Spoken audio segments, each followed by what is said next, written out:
TVN 24 news নেটওয়ার্কের নিয়মিত আয়োজন টিভিএন অ্যানালিসিস অনুষ্ঠান থেকে আপনাদের সবাইকে স্বাগত জানাচ্ছি। আমি রানা আহমেদ। সুপ্রিয় দর্শক, আপনারা এই মুহূর্তে যারা ঘরে টেলিভিশন সেটের সামনে বসে অনুষ্ঠানটি দেখছেন কিংবা আর একটু পরে টেলিভিশন সেটের সামনে বসে আপনাদের এই প্রিয় অনুষ্ঠানটি উপভোগ করবেন, কিংবা এই মুহূর্তে যারা ফেসবুক লাইভে ঢুকেছেন অথবা আরেকটু পরে ফেসবুক লাইভে ঢুকবেন, কিংবা আরও পরে সময় সুযোগ মতো যারা ইউটিউবে এই অনুষ্ঠানটি দেখবেন তাদেরকেও আগাম স্বাগত জানিয়ে রাখি।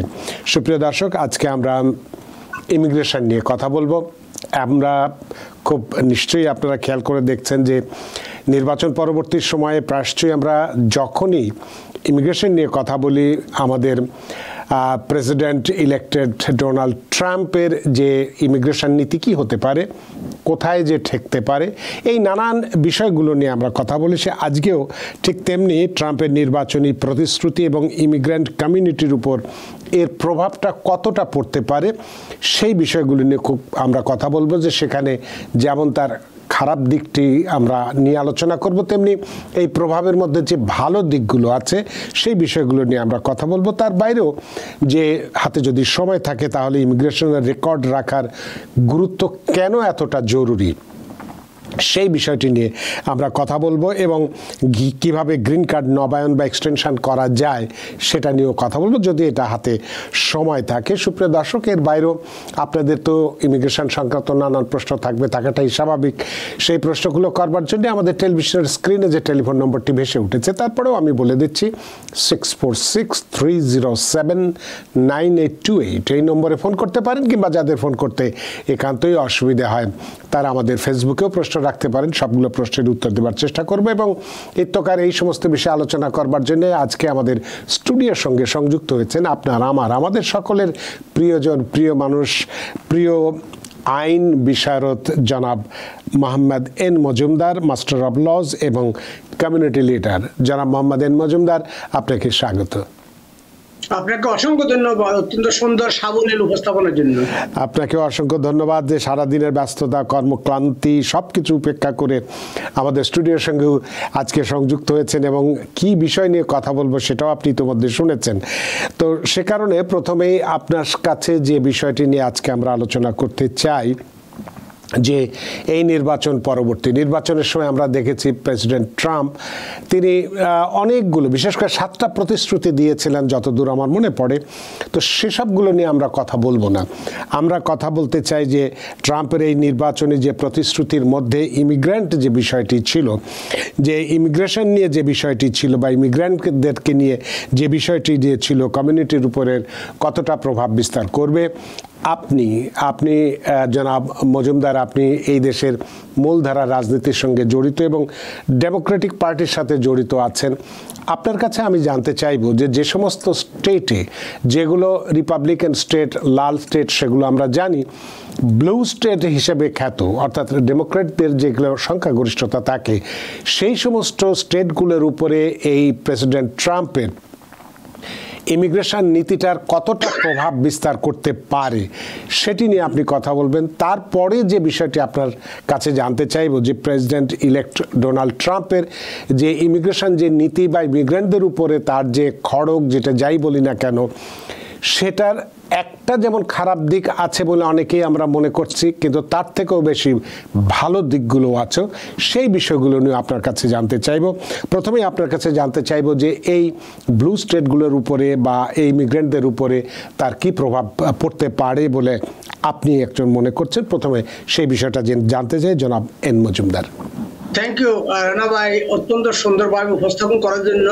সেইভাবে শুরু করি। ব্লু স্টেট বলতে বোঝায় যেখানে ডেমোক্রেট সংখ্যাগরিষ্ঠ এবং স্বভাবতই প্রগ্রেসিভ স্টেট গুলাতে বেশিরভাগ ইমিগ্রেন্ট কমিউনিটি বাস করে। বাংলাদেশি আমেরিকান, বিভিন্ন থার্ড ওয়ার্ল্ড কান্ট্রি এবং বিশেষ করে নির্যাতিত, নিপীড়িত, দরিদ্র জনগোষ্ঠী বসবাস করে। Los Angeles, California, Chicago, new York, অবশ্যই এই ধরনের শহরগুলোতে ডেমোক্রেটদের কথা, নতুন অভিবাসী তথা কাগজপত্রের অভিবাসীর উপরে সিরিয়াস ইম্প্যাক্ট করবে, এতে কোনো সন্দেহ নাই।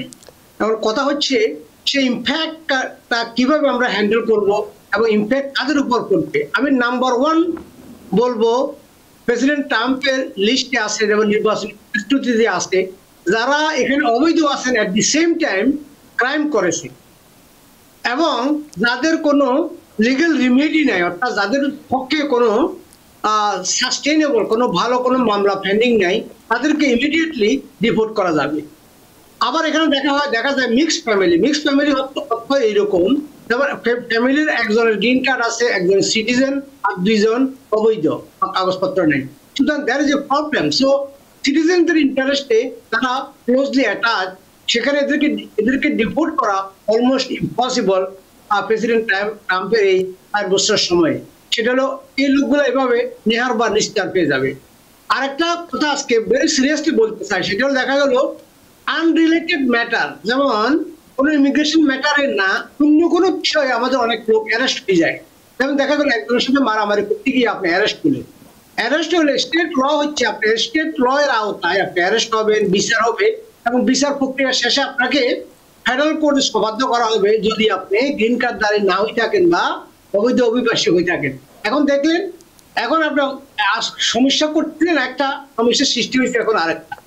তো ওই জন্য ভেরি ভেরি ইম্পর্টেন্ট, যাদের কাগজপত্র নাই, ডকুমেন্টেড না, তারা সব লিফটিং থেকে বিরত থাকবেন। যেমন কোনো দোকানে গেছেন, দোকানে গিয়ে সেখানে সব লিফটিং করলেন, স্ত্রীর সাথে মারামারি করলেন, কোথাও মদের দোকানে গিয়া মদ খেয়ে মারামারি করলেন, অথবা হাই স্পিড গাড়ি চালাইলেন, অথবা আনলাইসেন্স গাড়ি চালাইলেন, অথবা গাড়ি চালাইয়া রেন্টাল গাড়ি নিয়ে ভিন্ন স্টেটে গিয়ে হাইওয়েতে জয় রাইড করতেছেন, এরকম দেখবেন প্রচুর খবর শুনবেন। 5 জন ভিন্ন স্টেটে চলে গেছে, তাদের কাগজপত্র নাই, সেখানে গিয়া কোন একটা অপরাধও করে নাই, পুলিশ সাসপেক্ট করে তাকে অ্যারেস্ট করছিল একটা ক্রাইমের জন্য বা ড্রিঙ্কিং এন্ড ড্রাইভিং এর কারণে, অথচ সেটা জানা গেল যে আসলে তার কোনো কাগজপত্রই নেই। এবং এক সমস্যা থেকে অন্য সমস্যার সৃষ্টি হয়। সুতরাং তাদের কাছে এই ধরনের প্রবলেম আছে, তারা হবে লিমিটেড গাড়ি চালাইতে হবে, লিমিটেড জয় রাইড করতে হবে, আনলাইসেন্স আনডকুমেন্টেড কারো চোরাই গাড়ি বা বিনা লাইসেন্স প্লেটে গাড়ি চালানো, এটা করতে গিয়ে তখন অন্য সমস্যাটাও আপনাকে ধরা দিবে। কারণ একটা প্রত্যেক স্টেট গুলার একটা বাধা ধরা আইন আছে, যে যদি কোনো স্টেট আইনে, অর্থাৎ স্টেটের কোনো আইনে যদি আপনি অভিযুক্ত হন এবং সেই অভিযুক্ত ব্যক্তি যদি কাগজপত্রহীন হয়ে থাকে, স্টেটের দায়িত্ব হবে তাকে ফেডারেল কোর্টে সোপর্দ করা বা ডিপোর্টেশন প্রক্রিয়া প্রসেস করার জন্য। তো এই কথাটা আজকে আমি ক্লিয়ারলি বলতে চাই যে আপনি যখন অ্যাসাইলাম কেস পেন্ডিং আছে, আপনি যখন কাগজপত্র নাই বা আপনি কোনোভাবে আপনার ইমিগ্রেশন ব্যাপারটা এখন সেটেল হয় নাই, সেক্ষেত্রে আপনার প্রত্যেকটা ক্ষেত্রে সংযত হওয়ার পরিচয় দিতে হবে, যাতে করে আপনাকে কোনোভাবে ফাই বুঝতে না পারে। সো আরেকটা কথা আপনি উল্লেখ করেছেন, এটা হলো ভালো দিকটা। ট্রাম্প প্রশাসন একদিকে যেমন ইমিগ্রেশন প্রক্রিয়াকে শক্ত করবে, লোক আসা বন্ধ করবে, দেওয়াল নির্মাণ করবে, স্বভাবতই অবৈধ অনুপ্রবেশকারীর সংখ্যা অনেক কমে যাবে বা জিরো হয়ে যাবে। সেক্ষেত্রে ওই রিসোর্স গুলা তারা অবৈধ অনুপ্রবেশকারীকে জায়গা দিত, তাদের হিয়ারিং করতো, তাদের ক্রেডিবল হিয়ারিং করতো, তাদেরকে জেলখানায় রাখা হইতো, সেখানে রিসোর্স দেওয়া হয়, ওই রিসোর্স গুলা ইন্টারনাল কাজে ব্যবহার করা যাবে। অর্থাৎ এখানকার যারা অ্যাসাইলাম কেস বহু পেন্ডিং আছে, এগুলো তাড়াতাড়ি নিষ্পত্তি করা যাবে। গ্রিন কার্ডের অ্যাপ্লিকেশন পেন্ডিং আছে, ম্যারেজ পেন্ডিং আছে, সেগুলো কুইক করা যাবে, ফ্যামিলি পিটিশনকে সময় দেওয়া যাবে। কারণ রিসোর্সটা যদি একদিকে সেভ হয়, তারপর আপনার কাছে খরচ করার মতো $1 মিলিয়ন আছে, এই $1 মিলিয়ন যদি জনগণকে এখানে আসা ওয়েলকাম করতে খরচ হয়, তাহলে যেখানে যারা আছে তাদের জন্য কিছু করা হবে না। স্বভাবতই অ্যাডভোকেসি গ্রুপ, যারা রিপাবলিকান পার্টি পলিসি মেকার, তারাও চাইবে তাদের ভালো দিকটা কাজ করার জন্য। অর্থাৎ এখানে যারা নির্যাতিত নিপীড়িত বহুদিন আছে, তাদেরকে কোনো কিছু করা যায় কিনা সে নিয়ে জোর আন্দোলন চলবে। ঢাকা রেসিপিয়েন্ট, তারা 30 বছর আগে 2007 সালের আগে তারা যুক্তরাষ্ট্রে আসছিল পিতামাতার সাথে, তাদের জন্য একটি লেজিসলেশন প্রেসিডেন্ট ওবামা করে গেছিলেন এবং তাদের পিটিশন গুলো এখনো পেন্ডিং। সেটা নিষ্পত্তির ব্যাপারেও অনেক সময় বুঝা পাওয়া হবে কংগ্রেসে এবং সিনেটে। কারণ এদেরকে কোনো অবস্থাতে যুক্তরাষ্ট্র থেকে এক্সপ্যান্ড করা যাবে না। এদের অনেকে সামরিক বাহিনীতে আছে, অনেকে সরকারি বিভিন্ন পদে আছে এবং 30 বছর পর্যন্ত তারা গ্রোন ম্যান আর ওমেন কাগজপত্র নাই, কারণ তারা এসেছিল পিতামাতার সাথে, তারা আসে নাই, তাদেরকে আনা হয়েছিল। একটা কথা খেয়াল রাখতে হবে, আজকেও যারা একদম ফ্যামিলি যখন আসছে তার সাথে কোলে করে ছেলে নিয়ে আসতেছে বাংলাদেশ থেকে, বা 3 বছরের বাচ্চা নিয়ে এসেছে। তো 3 বছরের শিশু সে কোনো অপরাধ করে নাই, সে বর্ডারও ক্রস করে নাই, তাকে বর্ডার ক্রস আনা হয়েছিল, তার কোনো চয়েস ছিল না, তার কোনো বলার কিছু ছিল না, মায়ের সাথে বাবার সাথে আসতেই হবে। আসার ফলে তো বুঝে নেই যে দেশে আটকিবে, এইটুকু জানার ক্ষমতা থাকতো, সেই শিশু হত্যা এখানে আসতোই না। ওই সেন্সে একটা ওয়ান প্রুফ অফ অ্যাডভোকেসি, যেটা রিপাবলিকান দলীয় কট্টরপন্থী, তারাও চাইবে তারা ঢাকা রেসিপিয়েন্টকে তাতে রিলিফ দেওয়া যায়, কার্যকর রিলিফ দেওয়া যায়, সেইটাও মাথায় রাখবে। প্রেসিডেন্ট ট্রাম্প আবার বলেছে we need people, will stop the illegal immigrant, at the same time H1B, HB2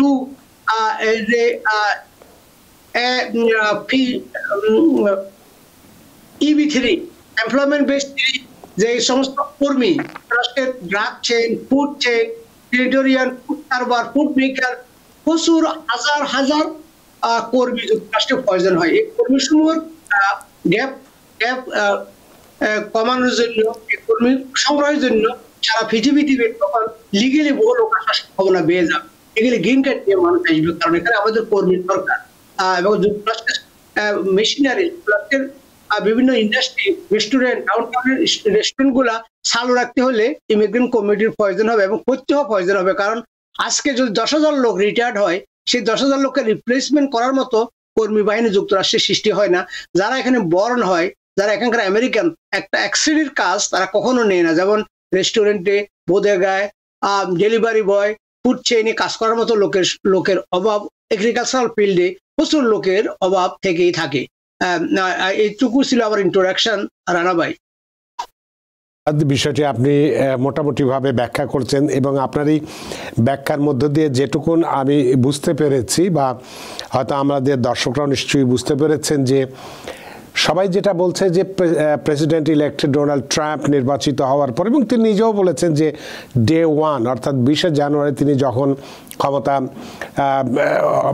গ্রহণ করবেন, সেদিন থেকেই তিনি তার এই ডিপোর্টেশন প্রক্রিয়া বা অবৈধ অভিবাসী যারা আছে, যাদের কোনো কাগজপত্র নাই, যাদের বিরুদ্ধে মামলা মোকদ্দমা আছে, তাদেরকে তিনি বের করবেন। এর বাইরে যারা আছে, এর বাইরেও অনেক, প্রায় 14 মিলিয়ন মানুষ অবৈধ আছে, কিন্তু এই 14 মিলিয়ন মানুষই তার অপরাধের সঙ্গে জড়িত নয়।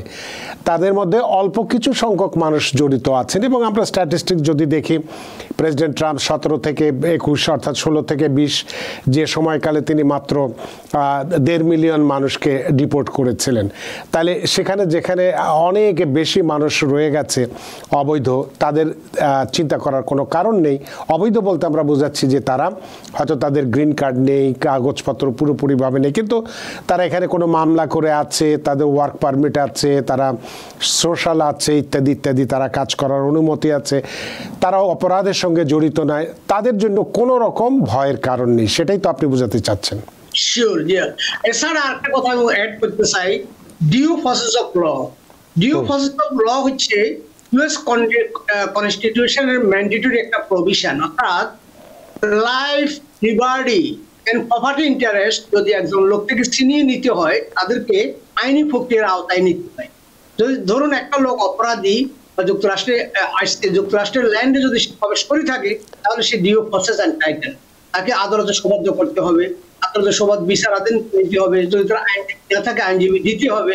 এই যে আইনজীবী নিয়োগ করতে অনেক সময় লিগাল এইড থেকে একটা লয়ার পাইতে অনেক সময় লাগে যায়। ট্রায়াল শেষে আবার এটা আপিল হয়, আপিল শেষে দেখা গেল অ্যাডমিনিস্ট্রেশনের টাইম হবেও না। সুতরাং একটা লোককে আইনি প্রক্রিয়ায় নিয়ে এসে ভোগ করা সময় সাপেক্ষ ব্যাপারও বটে। তবে যাদের কোনো আইনি প্রক্রিয়া ঠিক তেমন কিছু নাই, যেমন তিনি অপরাধে অভিযুক্ত, তার কোনো কার্ডও নাই, তার পক্ষে কোনো পিটিশন পেন্ডিং নাই, তাকে কিন্তু ভেরি কুইকলি 6 মাসের ভিতরে ভেরি ইজিলি তো এটা তো স্বাভাবিক। আপনার বাড়িতে যদি একজন মেহমানকে আপনি ডেকে নিয়ে আসার পরে সে আপনার বাড়িরই ক্ষতি করলো, অন্যায় করলো, কাউকে মারলো, পিটলো, নিশ্চয়ই আপনি বাড়িওয়ালা হিসেবে তাকে ঘরে আর রাখতে চাইবেন না। এই ক্ষেত্রেও ঠিক তাই রাষ্ট্রীয় পর্যায়ে। তা আমার আরও কিছু প্রশ্ন আছে এই বিষয়ে আপনাকে করব, তবে অনেকক্ষণ ধরে কয়েকজন দর্শক আমাদের অপেক্ষা করছেন টেলিফোনে, আমরা তাদের ফোনগুলো একটু নিয়ে নিতে চাই। সুপ্রিয় দর্শক, কে আছেন টেলিফোনে? দয়া করে নাম পরিচয় বলে আপনার প্রশ্নটি করুন। আমি জি আসসালামু আলাইকুম। জি বস। আমার নাম ইলিয়াস, আমি আলবেনি থেকে বলছি। আমার দুইটা কোয়েশ্চন আছে রানা ভাই। জি বলুন। জি আমার প্রথম কোয়েশ্চন হলো, আমার বোন ইউএস সিটিজেন এবং আমার পরিবারের সবার ভিজিট ভিসা আছে ইউএস এর, এবং ওরা এসে চলে গেছে। বাট রিসেন্টলি আমার বোন অ্যাপ্লাই করছে আমার বাবা এবং আমার আম্মার জন্য, কিন্তু আমার ছোট বোনের আমার ছোট ভাইয়ের অ্যাপ্লাই করা হয় নাই। ওর বয়স 13 বছর। তো আমার কোয়েশ্চন হলো কি, এটা কি মানে হেরা কি অ্যাড করা উচিত ছিল, না আমার মা বাবা আসার পরে ওকে অ্যাড করতে পারবে? এটাই প্রশ্ন। জি জি জি সেকেন্ড প্রশ্ন হলো হ্যাঁ, জি তো আমি বুঝতে কোশ্চেনটা জি সেকেন্ড কোয়েশ্চন না, ওনার আর একটা প্রশ্ন আছে, শুনি। না ভাই সেকেন্ড জি জি সেকেন্ড কোয়েশ্চন হলো, আমার বাবা এখানে এখন আছে বর্তমানে ভিজিট ভিসায়। উনি অ্যাডজাস্টমেন্ট অফ স্ট্যাটাসের উনি করছে, উনার ফিঙ্গারপ্রিন্টের ডেট চলে আসছে। কি কোনটা ইজি হবে, মানে আমার বাবা ইজি হবে মানে আমার ছোট ভাইয়ের অ্যাপ্লাইয়ের জন্য, না আমার আম্মু আসার পরে কোনটা ইজি হবে? এইটাই কোয়েশ্চন। অনেক ধন্যবাদ জনাব ইলিয়াস আপনার প্রশ্নের জন্য। জনাব মোহাম্মদ এন মজুমদার। জি শিওর। তো প্রথম কোশ্চেন ছিল ভাই বোনের দরখাস্তে আর ভাই বোন যে বয়সের হোক সে তার জন্য অ্যাপ্লাই করতে পারে। তবে ভাই বোনের অ্যাপ্লিকেশন প্রক্রিয়া যেহেতু 15 বছরেরও বেশি, সেক্ষেত্রে ওনার আম্মা যদি এসে ভাইয়ের জন্য অ্যাপ্লাই করে, অথবা আব্বা যদি এখানে সিটিজেন হওয়ার পরে ওই ভাইয়ের জন্য অ্যাপ্লাই করে, তাহলে ভেরি কুইকলি আসবে। সেটাই হবে, দ্রুততম হবে। তবে যদি সান, ইমিগ্রেশনের প্রভিশন আছে, যদি সান ওনার ভাই বা বোন আপনারা একজনও ওই ভাইয়ের জন্য অ্যাপ্লাই ছোট ভাইয়ের জন্য অ্যাপ্লাই করতে পারেন ডাইরেক্টলি, এবং অ্যাট দি সেম টাইম মা বাপ আসলে তার মা বাপের মাধ্যমে অ্যাপ্লাই করতে পারেন। মা অথবা বাপ যে অ্যাপ্লাই করে একই ক্ষমতা। ওনার বাবা এসছেন ভিজিট ভিসায় এবং অ্যাডজাস্টমেন্ট অফ স্ট্যাটাস এর জন্য আবেদন করেছেন। সেক্ষেত্রে ওনার মা আসার পরে ওই 13 বছরের ভাইকে ওনার মা আবেদন করবেন, না বাবার এই অ্যাডজাস্টমেন্ট স্ট্যাটাস বা এটা হওয়ার পরে অ্যাপ্লাই করবেন? কোনটা ওনার জন্য সুবিধা হবে? মা এসে মা যদি গ্রিন কার্ডধারী হিসাবে পরে যে সময় লাগবে, এবং ওনার ফাদার যদি সিটিজেন হয়ে অ্যাপ্লাই করে, সে তো অনেক দেরি, কারণ উনিও তো ভিজিট ভিসায় আসছেন এবং হ্যাঁ মানে অ্যাডজাস্টমেন্টের জন্য। সেজন্য কে আগে, ফাদার যদি আগে সিটিজেন হয়ে থাকে অ্যাপ্রোপ্রিয়েট হবে ফাদারে অ্যাপ্লাই করা, আর মা যদি এসে থাকে আগে। না, মা এখনো আসে নাই। ভালো হবে, মা এখনো আসেনি, আসবে। আসলে উনি অ্যাপ্লাই করতে পারবে। এবং যদি মা যখন আসবে ওই সময় পর্যন্ত যদি ওনার ফাদার সিটিজেন না হয়ে থাকে, সেক্ষেত্রে ওনার মা অ্যাপ্লাই করাই ভালো হবে। আচ্ছা, অনেক ধন্যবাদ জনাব ইলিয়াস আপনার প্রশ্নের জন্য। আশা করি প্রশ্নের উত্তর পেয়েছেন এবং বুঝতেও পেরেছেন যে আপনার স্ত্রী বা আপনার সন্তান বা আপনার বলে যে 13 বছরের যে ছেলেটি বা ওনার যে আপনার মেয়ের ভাইটি, তিনি ওনার মা আসার পরে যদি আবেদন করে, সেটার জন্য ওনার জন্য বোধহয় সহজ হবে বিষয়টা। আশা করি বিষয়টি, যেহেতু এগুলো একটু জটিল বিষয়, শুধুমাত্র টেলিফোনের মাধ্যমে আপনাদেরকে একটু রাস্তা আমরা বলে দিতে পারি, কিন্তু এটা কার্যকরী করার জন্য একজন বিশেষজ্ঞের সঙ্গে, এই ইমিগ্রেশন সংক্রান্ত যারা বিশেষজ্ঞ আছেন, অ্যাটর্নি আছেন বা মাস্টার ল যেমন ওনারা আছেন, এই ধরনের যারা বিশেষজ্ঞ, তাদের সঙ্গে একটু আলাপ করুন এবং সেইভাবে আপনারা আবেদন প্রক্রিয়া প্রসেস করুন, তাহলে বিষয়টি খুব সহজ হবে আপনাদের। আমরা আপনাদেরকে একটি রাস্তা বা বাতিয়ে দিতে পারি, কিন্তু সেটা যে সর্বক্ষেত্রেই আপনার জন্য, যেহেতু কোনো কাগজপত্র বা সব কিছু আমাদের হাতে থাকে না, সেই কথা আমরা যেগুলো শুধুমাত্র জবাব দিই আপনাদেরকে একটু রাস্তাটা দেখিয়ে দেওয়ার জন্য। আপনার প্রশ্নের জন্য অনেক ধন্যবাদ জনাব মজুমদার। আমরা যে বিষয়টি নিয়ে কথা বলছিলাম এবং আপনি ভালো দিকগুলোর মধ্যে দুটো কথা বলেছেন। একটা হচ্ছে যে এখন আমরা দেখছি যে প্রচুর পরিমাণে ব্যাকলগ লেগে আছে ইমিগ্রেশনে, বিশেষ করে F4 তো 17-18 বছর পর্যন্ত লাগছে, এবং এর পেছনে বলা হচ্ছে যে এই যে ট্রাম্প মানে বাইডেন প্রশাসনের সময় লোকে যেটা বলে যে প্রচুর পরিমাণে মানুষ সীমান্ত দিয়ে আসছে, বিশেষ করে মেক্সিকো সীমান্ত দিয়ে পাহাড় নদী জঙ্গল পার হয়ে, যে কারণে এই সমস্ত ইনস্ট্রুমেন্ট যারা আছে, ইমিগ্রেশনে যারা অফিসার আছে, তাদেরকে সীমান্তে বেশি পরিমাণ কাজ করতে হচ্ছে, যে কারণে রেগুলার কাজগুলো হচ্ছে না। কিন্তু ট্রাম্প আসলে এই লোকগুলো যেহেতু সীমান্ত দিয়ে আর অত লোক ঢুকবে না, তখন তারা এই সাধারণ কাজগুলো করতে পারবে এবং মানুষের যথেষ্ট কাজগুলো এগোবে বলে আপনি বলছেন। এটা একটা ভালো দিক। এবং আরেকটা ভালো দিকের কথা বলছেন যে H1B বা HB3 যে ভিসাগুলো আছে সেগুলো যথেষ্ট পরিমাণে আনবে, লোকের দরকার পড়বে। এক্ষেত্রে স্টুডেন্ট ভিসা বা এই যে ভিজিট ভিসার পরিমাণটা কীরকম হতে পারে?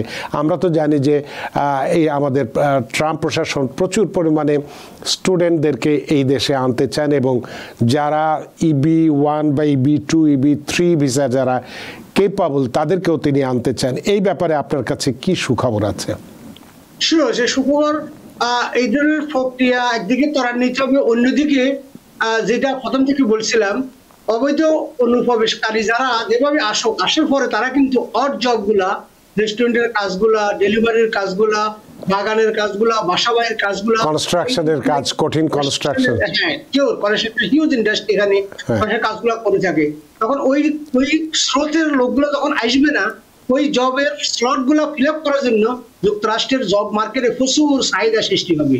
ওই চাহিদা পূরণে যুক্তরাষ্ট্রের বিগ কোম্পানি সমূহ বহির্বিশ্ব থেকে EB3, H2B ওই ধরনের category unskilled worker, skill worker যারা হাই ডিগ্রি লাগবে না, এই ধরনের শ্রমজীবী কর্মজীবী মানুষ আসার প্রচুর সম্ভাবনা সৃষ্টি হবে। কারণ সামহাও একটা রেস্টুরেন্টে তারা প্রতিনিয়ত অবৈধ ইমিগ্রেন্ট দিয়ে কাজ করাইতেছে, এরকম বহু রেস্টুরেন্টে আছে।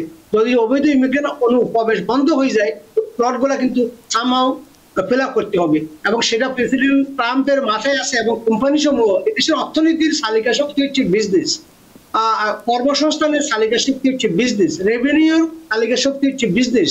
এখন বিজনেস কমিউনিটি, ব্যবসায়িক কমিউনিটি যখন প্রেশার ক্রিয়েট করবে, সেক্ষেত্রে প্রেসিডেন্টের এটা না মেনে তার কোনো উপায় থাকে না। দেখুন, ধরুন ম্যাকডোনাল্ড একটা চেইন, ম্যাকডোনাল্ড একটা স্টোর, কত বড় আপনি দেখেন। প্রেসিডেন্ট ট্রাম্প সম্প্রতি একটা ম্যাকডোনাল্ড স্টোরে উনি নিজে সার্ভিস দিয়েছেন, খাওয়া পরিবেশন করছেন। কারণ এটা অর্থ কি হচ্ছে যে এদের সাথে সংহতি প্রকাশ করা, এরা এত পাওয়ারফুল, আর কিছু বলতে হবে না। যদি ম্যাকডোনাল্ড চেইন বন্ধ হয়, ম্যাকডোনাল্ড চেইনে কর্মের অভাব সৃষ্টি হয়, এটার প্রতিক্রিয়া হবে। কারণ প্রত্যেকদিন সকালে এখানে চা খাওয়ার জন্য এমন লোক যাচ্ছে যারা আইন প্রয়োগে তাদের হিউজ পাওয়ার আছে, প্রেসিডেন্সিয়াল পাওয়ার নিয়ন্ত্রণে, বিচার ব্যবস্থা তাদের পাওয়ার আছে। একটা ইম্প্যাক্ট যেটাকে বলা, একটা প্রভাব বিস্তার করবে যে ম্যাকডোনাল্ডের সার্ভিস কমে গেছে, তাদের লাইন দীর্ঘ হচ্ছে, তাদের বিজনেস কমে যাচ্ছে। এদের বিজনেস কমে যাওয়ার মানে billions of dollar revenue drop করা। তারা কি পরিমাণ ট্যাক্স ব্যয় করে এটা আপনি কল্পনা করতে পারবেন না। একটা চেইনে তারা million dollar daily revenue directly তারা রাষ্ট্রীয় কোষাগারে টাকা ফালাইতেছে এবং এদেরকে অসন্তুষ্ট রাখি রাষ্ট্রীয় ব্যবস্থা সচল থাকবে না এবং আমেরিকান গভর্নমেন্ট অলওয়েজ বিজনেসকে প্রায়োরিটি দিয়ে থাকে। তো সেক্ষেত্রে আমি প্রত্যাশাই করব যে প্রচুর EB3-তে মানুষ আসবে এবং কর্মসংস্থান সৃষ্টি হবে আপনার কথা অনুসারে। অনেক ধন্যবাদ। আমাদের অনেক দর্শক টেলিফোনে আছেন এবং ফেসবুকেও আছে। আমরা একটু প্রশ্নগুলো নিয়ে নিই, তারপরে আপনার সাথে আবার আলোচনায় আসবে। সুপ্রিয় দর্শক, কে আছেন টেলিফোনে? দয়া করে নাম পরিচয় বলে আপনার প্রশ্নটি করুন। হ্যালো, জি। আচ্ছা, প্রশ্ন হলো যে আমার এক আত্মীয়, উনি ক্যালিফোর্নিয়াতে আসছেন 6-7 বছর আগে। তো উনি এখানে চাকরি করতেছেন এবং উনি অ্যাপ্লাইও করছেন অ্যাসাইলাম এর জন্য। তো উনি বাড়ি কিনছেন, বাড়ি থেকে আসুন আর সবকিছু। এখন উনি খুব চিন্তিত, ওনার এখন পর্যন্ত মানে কোনো হিয়ারিং হয় নাই।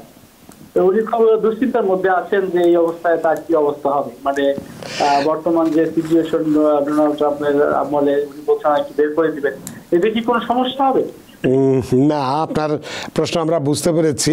বিষয়টি যদি প্রথম থেকে অনুষ্ঠানটা শুনে থাকেন তাহলেই আপনার উত্তর আপনি নিজেই পেয়ে যেতেন। তারপরেও আমরা জনাব মোহাম্মদ এন মজুমদার এই ব্যাপারে কি বলতে চান?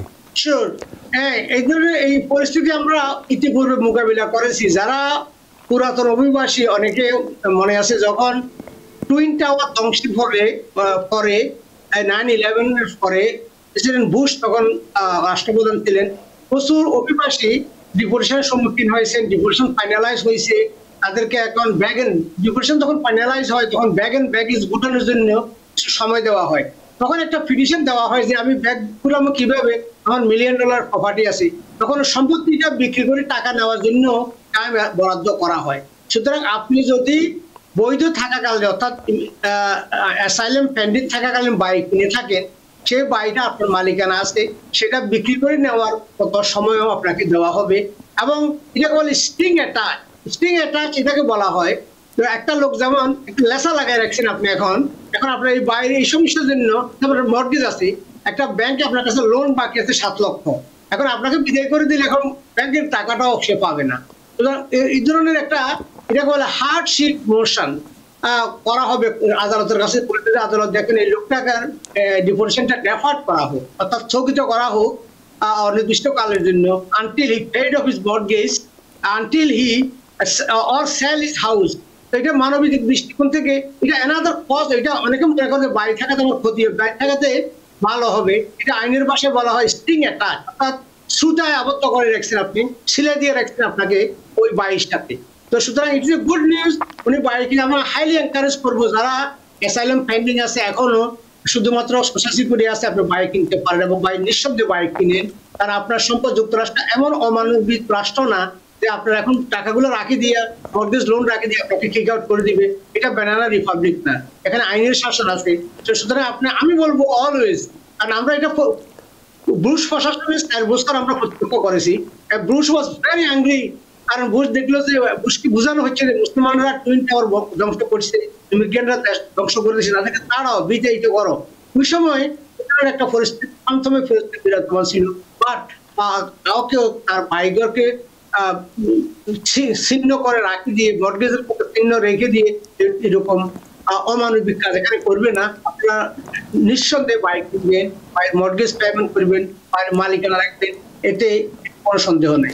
তার মানে আপনি যেটা বোঝাতে চাচ্ছেন, এবং উনি যে প্রশ্নটি করেছেন, 10 বছর আগে ওনার আত্মীয় এসেছেন এবং কাজ করছেন, বাড়িও কিনেছেন, তার মানে ভালো কাজই করছেন। এ পর্যন্ত আপনার আত্মীয়র বিরুদ্ধে যদি কোনো রকম আইনি কোনো মানে আইন পরিপন্থী কোনো কাজ যদি না করে থাকেন, কোনো অন্যায় না করে থাকেন, তাহলে তার ভয়ের কোনো কারণ নেই, যেহেতু তাকে অনুমতি দেওয়া হয়েছে অ্যাসাইলাম, তার গ্র্যান্ট না হলেও সে তো ফাইল করেছে। একেবারেই যারা ফাইল করে নেই তাদের জন্যই বিপদের সংখ্যাটা আছে, এছাড়া আপনার আত্মীয়র বিপদ বা সংখ্যার কোনোই কারণ নেই। আসল বিষয়টি হচ্ছে এটি। সুপ্রিয় দর্শক, কে আছেন টেলিফোনে? দয়া করে নাম পরিচয় বলে আপনার প্রশ্নটি করুন। আমার নাম দীপাল দেব। রানা ভাই আদাব। আদাব।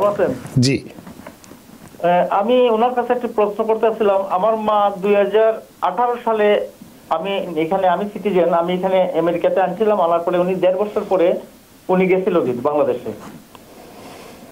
এখন বাংলাদেশে যাওয়ার পরে উনি আর আসে নাই। এখন বেশ কত করোনার জন্য আমরা ভয়ে আনি নাই, এখানে উনি দেশেই আছে বর্তমানে। আমরা আমাদের উদ্দেশ্য যে এখন কি আমরা এই গ্রিন কার্ডের মাধ্যমে কি আমরা আনার সুযোগ সুবিধা কি আছে? মানে 2018 সালে উনি গেছেন, এরপরে আর আসে নাই? না, 2018 ফেব্রুয়ারিতে উনি আসছিল ইমার্জেন্সি।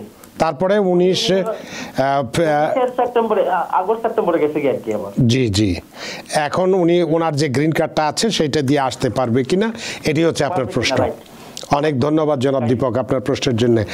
জনাব N Majumdar. Sure, thank you দাদা আপনাকে। এটা অত্যন্ত গুরুত্বপূর্ণ কোশ্চেন। আমাদের যেমন অনেকের বৃদ্ধ পিতা মাতা থাকে, তারা এখানে কয়েক মাস থাকে বা কয়েক বছর থাকে, দেশে চলে যায়। দেশে গিয়া এখানকার রুল হচ্ছে 1 বছরের বেশি আপনি বাংলাদেশে থাকতে পারবেন। 1 বছরের বেশি যদি থাকেন, ধরে নেওয়া হয় আপনি আপনার গ্রিন কার্ড অ্যাবান্ডন করেছেন, অর্থাৎ পরিত্যক্ত করেছেন। সেক্ষেত্রে যদি আসতে হয়, যেমন ওনার কোশ্চেন হচ্ছে 2018 শেষের দিকে উনি আবার চলে গেছে, এখন আসতে পারে। হ্যাঁ, 19 সেপ্টেম্বরে চলে গেছেন। এটা প্রক্রিয়াকে বলা হয় SB1। তো SB1 এর স্ট্যান্ডার্ড হচ্ছে উনি যদি প্রমাণ করতে পারে যে যখন উনি এখানে ছিলেন, এখানে ব্যাংক অ্যাকাউন্ট ছিল, ওনার নামে কোনো জায়গা সম্পত্তি ছিল, ওনার নামে কোনো প্রকার মেডিকেল ছিল, ক্রেডিট কার্ড ছিল, এই ধরনের কোনো স্থায়ী অভিবাসন প্রক্রিয়ার আলামত থেকে থাকে, তাহলে উনি SB1 প্রক্রিয়া আসতে পারে। তবে এই ব্যবস্থায় উনি যেহেতু অনেক দিন সময় 18 থেকে 19, 20, 21, 22, 23, প্রায় 5 বছর, 6 বছর, সুতরাং এখানে SB1 অ্যাপ্রুভ হওয়ার সম্ভাবনা খুবই কম। কিন্তু 1 বছর জায়গায় 2 বছর হইতো, তাহলে হয়তো তারা কনসিডার করতো। দেখা যায় যে ওনার এক্সট্রা অর্ডিনারি হার্ডশিপ ছিল, উনি অত্যন্ত সিক ছিল অথবা সিক ফ্যামিলি মেম্বার ছিল, উনি হসপিটালাইজ ছিল, এটা 6 বছর পর্যন্ত ফলো করতে পারে না। সুতরাং ওনার জন্য বেস্ট ইমিডিয়েটলি উনি যদি সিটিজেন হয়ে থাকে, উনি এখন অ্যাপ্লাই করতে পারে আবার, উনি 15 মাস পরে আবারও আসতেছে। দীপক বাবু মানে ওনার ছেলে সিটিজেন, দীপক বাবু সিটিজেন।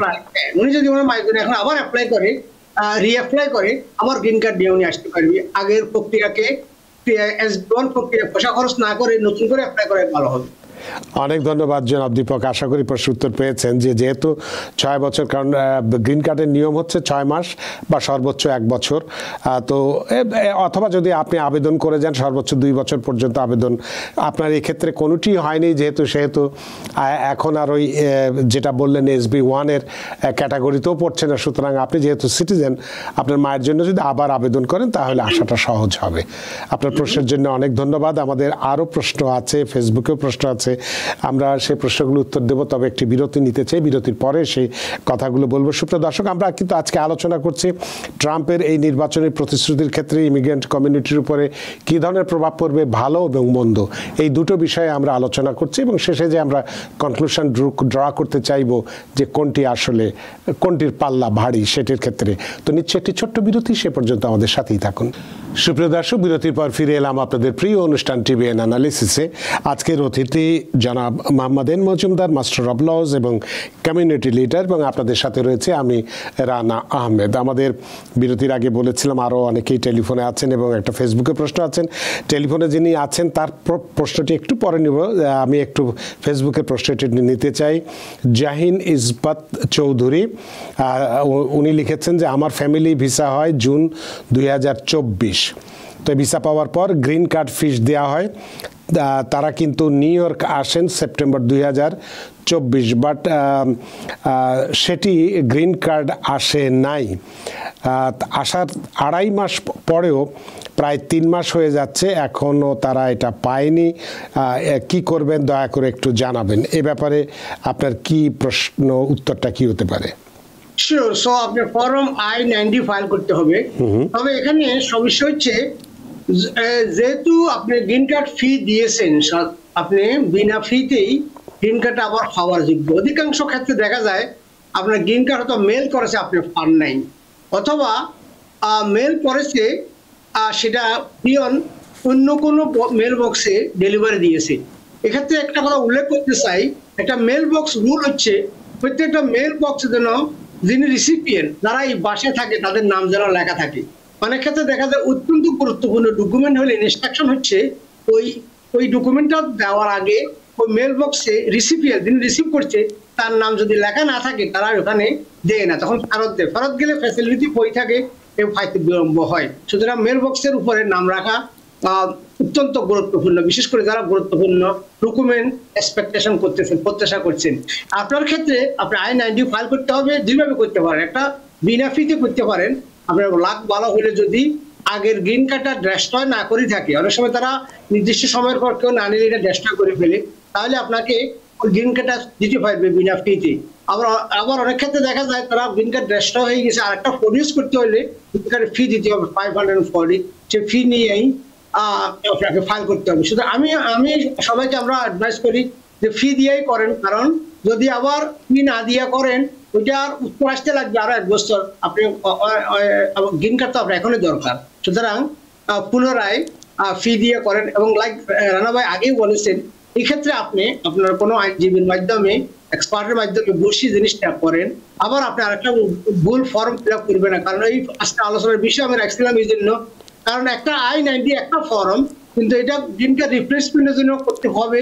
এটা আবার হারিয়ে গেলেও একই ফর্ম ব্যবহার করা হবে, আবার এক্সটেনশন করার জন্য এই সেম ফর্ম ফিল আপ করা হবে, আবার নবায়ন করার জন্য সেম ফর্ম ফিল আপ করা হবে। এই জন্য সেপারেট বক্স আছে। বেশিরভাগ ক্ষেত্রে আমরা অলমোস্ট এভরিডে দেখি ওই মানুষ রং বক্স ফিও দিচ্ছে, সব কথাই বলছেন, কিন্তু রং বক্স যখন আপনি মার্ক করছেন আপনার সঠিক অভিষ্ট লক্ষ্যে আপনি পৌঁছতেছেন না, আপনার কার্ড পাচ্ছেন না, অথবা পাইতে বিলম্ব হচ্ছে, অথবা এডিশনাল ইনকোয়ারি আপনাকে পাচ্ছে। সুতরাং be careful, small form but it's a big deal accurately file করা। ধন্যবাদ আপনার। অনেক ধন্যবাদ জাহিন আপনার প্রশ্নের জন্য। আশা করি প্রশ্নের উত্তর পেয়েছেন। আমরা একটু টেলিফোনে যেতে চাই। সুপ্রিয় দর্শক, কে আছেন টেলিফোনে? দয়া করে নাম পরিচয় বলে আপনার প্রশ্নটি করুন। আসসালামু আলাইকুম, আমি কোম্পানি থেকে শাহাদাত বলতেছিলাম। জি বলুন। আমার প্রশ্নটা হচ্ছে, আমি এই মাসে সিটিজেনের জন্য অ্যাপ্লাই করছিলাম, তো আমার ফাইলটা ওরা গতকালকে ব্যাক করে দিছিল আর কি। তো সেখানে ইনস্ট্রাকশন দিছিল, আমি যে ব্যাংক চেকটা দিছিলাম ওটা আমি ডিসেম্বরের ডেট মানে 11 জায়গায় মানে সেখানে ডেটটা 12 মানে দিছি আর কি। চেকটা ব্যাক করার পর আমি বুঝতে পারছি ওইখানে ডিটেলস লেখছে যে এই চেকটা মানে প্রেজেন্ট না, এটা ফিউচার মানে বর্তমান মাসের চেক। তো যার জন্য ওটা ব্যাক করে দেওয়া যায়, আমি আজকে আবার একটা নতুন চেক দিয়ে যে ফাইলটা ওরা পুরোপুরি মানে আবার সেন্ড করছে আর কি। তারপর প্রশ্ন হচ্ছে কি আমার কোনো সমস্যা হবে? ওরা ফাইলটা কিছু রিসিভ করছে, রিসিভের এখানে ওরা লিখছে যে রিজেক্ট, মানে ফাইলটা ওরা রিজেক্ট করছে। তো আমি ওই সেম রিসিভ লেটারটাই সহ মানে ওটা পাঠাই দিছি আর কি। তো আমার কি এখানে কোনো প্রবলেম হতে পারে না আমি রাইট ওয়েতে আছি, এটা একটু জানার ছিল। অনেক ধন্যবাদ জনাব শাহাদাত আপনার প্রশ্নের জন্য। জনাব মজুমদার। থ্যাংক ইউ, বাট আপনি রাইট কাজ করেছেন। রিজেকশন যেহেতু বলেই দিয়েছে যে ফির জন্য এটা ফার্স্ট ডেট তো দিতে হয় না, কারণ আপনার যখন দিবে যেদিন লিখছেন সেখানে নিয়ম হলো ওই দিনে ডেট দেওয়া। এখানে সমস্যা এখন আরেকটা, এখন প্রাথমিকভাবে ক্যাশিয়ার দেখছে যে চেকটা আপনার ঠিক না, এটা ফেরত দিয়েছে। এরপর আরেক অফিসার যখন এক্সামিন করে দেখবে যে ফর্মের আর কোনো ভুল আছে কিনা, তখন আরেকটা রেসপন্স আসতে পারে আবার রিজেক্ট করতে। সুতরাং ফর্মুলা হচ্ছে এটা, যেটা একটু আগে রানাভাই অ্যাডভাইস করছি, আমি আরো কয়েকবার বলছি, একটা ফর্ম নিখুঁতভাবে যদি ক্যাপাবিলিটি না থাকে আপনার, এটা বেস্ট হবে কোনো এক্সপার্টের মাধ্যমে করা। এখানে form is very tricky. Page 6, page 7, page 8 এখানে অনেক কথা বলা হয়, সিলেক্টিভ সার্ভিসের কথা বলা হয়, এখানে অ্যারেস্টের কথা বলা হয়, ডিটেনশনের কথা বলা হয়, কনভিকশনের কথা বলা হয়, দেশে কবার গিয়েছেন, টোটাল কত দিন হয়েছে। যেমন আপনি একবার দেশে গেছেন, আরেকবার আসছেন, আবার গেছেন, আবার মাঝখান দিয়ে দেখা গেল 2 দিনের কথা বলেন নাই, ওই 2 দিন কোথায় ছিলেন এটার জন্য ইনকোয়ারি আরেকটা আসবে। তো সুতরাং ওই যে ঘরগুলো ফিল আপ করার সময় জানুয়ারি 10 থেকে 12 পর্যন্ত বাংলাদেশে ছিলেন, আবার বললেন যে 14 থেকে 15 বা 2 দিন এখানে আসছেন, এরপর আবার গেছেন, কিন্তু মাঝখান দিয়ে কোথায় ছিলেন এই যে ডেট গুলো এভাবে ফিগার আউট করে দিতে হয়। 16 বছর পর্যন্ত কোথায় কোথায় ওটা যেহেতু আমাদের সাথে সময় কম, বিষয়টা নেও না। যেটা হলো যে চেকে যে ডেটটা ভুল করেছিলেন সে কারণে রিজেক্ট হয়েছিল, এখন আবার নতুন করে চেক দিয়েছেন এবং আবেদন করছেন, কোনো সমস্যা হবে কিনা? কোনো সমস্যা হবে না, আনলেস দেয়ার ইজ আদার ভাবে বললে তো কোনো সমস্যা হবে না। দেখা গেল সিটি আরেকটা আসতেছে। সুতরাং যদি দূরে নেওয়া হয় আর কোনো ভুল নাই তাহলে ঠিক আছে, আর কোনো ভুল থাকলে আবার একটা কাগজ আসবে। তার মানে ওইটাই আর কি, যে আসলে জনাব শাহাদাত আপনার যেটি কাজটি করেছেন যথার্থই করেছেন, ঠিক মতোই করেছেন। এখন অপেক্ষা করুন, যদি আর কোনো ভুল টুল না থাকে তাহলে নিশ্চয়ই আপনার সিটিজেনশিপের জন্য ফিঙ্গারপ্রিন্টের জন্য হয়তো খুব শীঘ্রই চিঠি পেয়ে যাবেন। আপনার প্রশ্নের জন্য অনেক ধন্যবাদ। সুপ্রিয় দর্শক, কে আছেন টেলিফোনে, দয়া করে নাম পরিচয় বলে আপনার প্রশ্নটি করুন। হ্যালো, জি আসসালামু আলাইকুম, কেমন আছেন? আলহামদুলিল্লাহ, জি বলুন। আচ্ছা, আমি একটু জানতে চাচ্ছি ভাইয়ের কাছে যে আমরা অ্যাসাইলাম করেছি, সে আমরা এসেছি 15-তে, এরপরে থেকে আমাদের কয়েকবার কোর্টে আছে আমাদের কেস, কয়েকবার আমাদের ডেট চেঞ্জ হয়েছে। এখন সামনের বছর ডিসেম্বরের দিকে আমাদের ইন্টারভিউ, তো আমরা তো সামনেই আমাদের ইন্টারভিউ, আমরা তো ভয় পাচ্ছি এখন, মানে এটা কি হবে বুঝতে পারছি না। তো এটা বিষয় যদি একটু আমাদেরকে বলেন, তখন কি মানে জাজ কি আরো কঠিন হয়ে যাবে, মানে নাকি জাজ যেমন তেমনই থাকবে নাকি বুঝতে পারছি না। না, আপনার প্রশ্নের জন্য ধন্যবাদ। আপনি যদি বলেন জাজ এমনই থাকবে, বিচার ব্যবস্থা এমনই থাকবে, তবে একটা বৈরী অবস্থা যখন বিরাজমান থাকবে, সেটা কেমন বিরাজমান হবে সেটা ডিসেম্বরে বলা যাবে। তবে এই মুহূর্তে আপনি অযথা ভয় পাওয়ার কোনো কারণ নাই। শুধুমাত্র আপনি আপনার আইনজীবীর সাথে যোগাযোগ রাখবেন যেন হিয়ারিংটা ভালো হয়। কারণ দেখা গেল আপনি এখন থেকে সবাই ঘুমাইতেছে, লয়ারও ঘুমাইতেছে, 2 দিন আগে গিয়া আপনি কেস প্রিপেয়ার না করিয়ে সেখানে লয়াররা হাজির হয় অনেক সময়, এবং লয়ার নিজেও যায় না, আরেকজনকে পাঠায়, তারপর সে ফাইল সম্বন্ধে কোনো আইডিয়াই নাই। ভেরি ভেরি ইম্পর্টেন্ট যেন আপনাকে যেন পূর্ণভাবে প্রস্তুত করা হয়, ভালো ট্রায়াল প্রিপারেশন করা হয়, এবং যে আপনি জানতে অনেক সময় আপনি নিজেই জানেন না আপনার লয়ারকে, আপনার একজনের মাধ্যমে গেছেন, একজন উনি বাংলাদেশ থেকে হয়তো আসছে, উনিও অ্যাসাইলি, উনি একটা ক্লায়েন্ট ধরে নিয়েছে, লয়ারের কাছে নিয়েছেন, লয়ার এখানে অফিসে নাই, পরবর্তী সেই কেস করছে, কোনো হদিস নাই। মেক শিওর আপনার লয়ার যেন পুঙ্খানুপুঙ্খানু রূপে আপনার স্টেটমেন্ট, আপনার ফর্ম রিভিউ করে আপনাকে রেডি করে কোর্টে নিয়ে যায়। ওই দিন সকালে শান্তশিষ্টভাবে তার আগের দিন যেন কেস প্রিপেয়ার করা হয়। হুট করে সেখানে টাকা পয়সা আগে দিয়ে আসছেন, কয়েকদিন আগে এই দিন সকালে গিয়ে হাজির হয়েছেন, এই জন্য মামলা অধিকাংশ ক্ষেত্রে ডিনাই হয়, because you are not well prepared.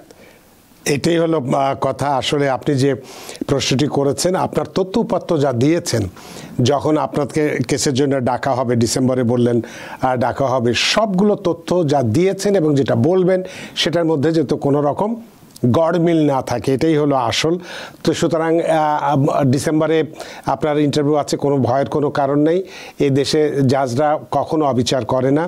আপনার যে ঘটনার কারণে আপনি অ্যাসাইলাম সিক করেছেন, সুতরাং এটার যদি যথাযথ যুক্তি ঠিকমতো উপস্থাপন করতে পারেন এবং আবার তথ্য উপাত্ত যদি যথাযথ থাকে, নিশ্চয়ই কামিয়াব হবেন। আপনার ভয় পাওয়ার কোনো কারণ নেই। জনাব মজুমদার, আমাদের হাতে সময় নেই, সময়ের দরিদ্রে আমরা বাধা, সময়ের সীমানা টপকানো কঠিন, তাই আজকেও আরও অনেকগুলো প্রশ্ন ছিল এবং ফেসবুকে আরও অনেক প্রশ্ন এসেছিল, কোনোটাই আমরা নিতে পারছি না। আপনি সারাদিন ব্যস্ত ছিলেন, ব্যস্ততা সত্ত্বেও আমাদের সাথে আজকে সংযুক্ত হয়েছেন এবং খুব গুরুত্বপূর্ণ বেশ কিছু প্রশ্নের কথা বলেছেন, ভালো দিক বলেছেন, খারাপ দিক বলেছেন, সবগুলোই বলেছেন। সত্যি আমরা ঋদ্ধ, আমরা প্রাণিত। আপনাকে অসংখ্য ধন্যবাদ রানা ভাই, এবং আপনি অনেক স্টাডি করিয়াই এপিসোডগুলো পরিচালনা করেন, এবং যারা দেখছেন আমাদের টিভিএন শো আপনারা কাইন্ডলি শেয়ার করবেন, যাতে করে যারা আজকে দেখেন নাই তারা দেখতে পারে। ফেসবুকে প্রচুর শেয়ার করবেন, এতে করে আমাদের জনগণ উপকৃত হবে আমাদের তথ্য উপাত্তের মাধ্যমে। ভালো থাকবেন সবাই, শুভরাত্রি সবাইকে। অনেক ধন্যবাদ জনাব মজুমদার আপনাকে আবারও। সুপ্রিয় দর্শক, আজকে আমরা ট্রাম্পের নির্বাচনী প্রতিশ্রুতি এবং ইমিগ্রেন্ট কমিউনিটির উপরের প্রভাব, তার ভালো দিক এবং খারাপ দিক। আসলে এই দেশটি এমন একটি দেশ, আমরা যতই হোক না কেন প্রেসিডেন্ট এককভাবে কোনো কিছু করার ক্ষমতা রাখে না। কংগ্রেস আছে, তার আপার হাউস আছে, লোয়ার হাউস, সেনেট হাউস আছে, তারপরে বিচার বিভাগ আছে। সব কিছু যদিও আমরা জানি প্রেসিডেন্ট ইলেক্টেড ডোনাল্ড ট্রাম্পের সব কিছু একক ক্ষমতার মধ্যে রয়ে গেছে, কিন্তু তার অর্থে এই নয় যে সব কিছুই যা কিছু তাই হয়ে যাবে। এটি ভাবার কোনো কারণ নেই। যাদের কাছে আমাদের কাগজপত্র আছে, বৈধ কাগজপত্র আছে, কোনো অন্যায় করেনি, তাদের জন্য কোনো ভয়ের কারণ নেই। আশা করি আজকের অনুষ্ঠান আপনাদের যথেষ্ট ভালো লেগেছে। সুপ্রিয় দর্শক, যেখানেই থাকুন, ভালো থাকুন, সুস্থ থাকুন, নিরাপদে থাকুন। TVN 24 নিউজ নেটওয়ার্কের সাথেই শুভরাত্রি। TVN 24 টেলিভিশন দেখতে আজই কল করুন 7187776556। লগ ইন করুন www.totalcablebd.com। নিউ ইয়র্ক থেকে সম্প্রচারিত TVN 24 টেলিভিশন বিশ্বজুড়ে বাঙালির কণ্ঠস্বর।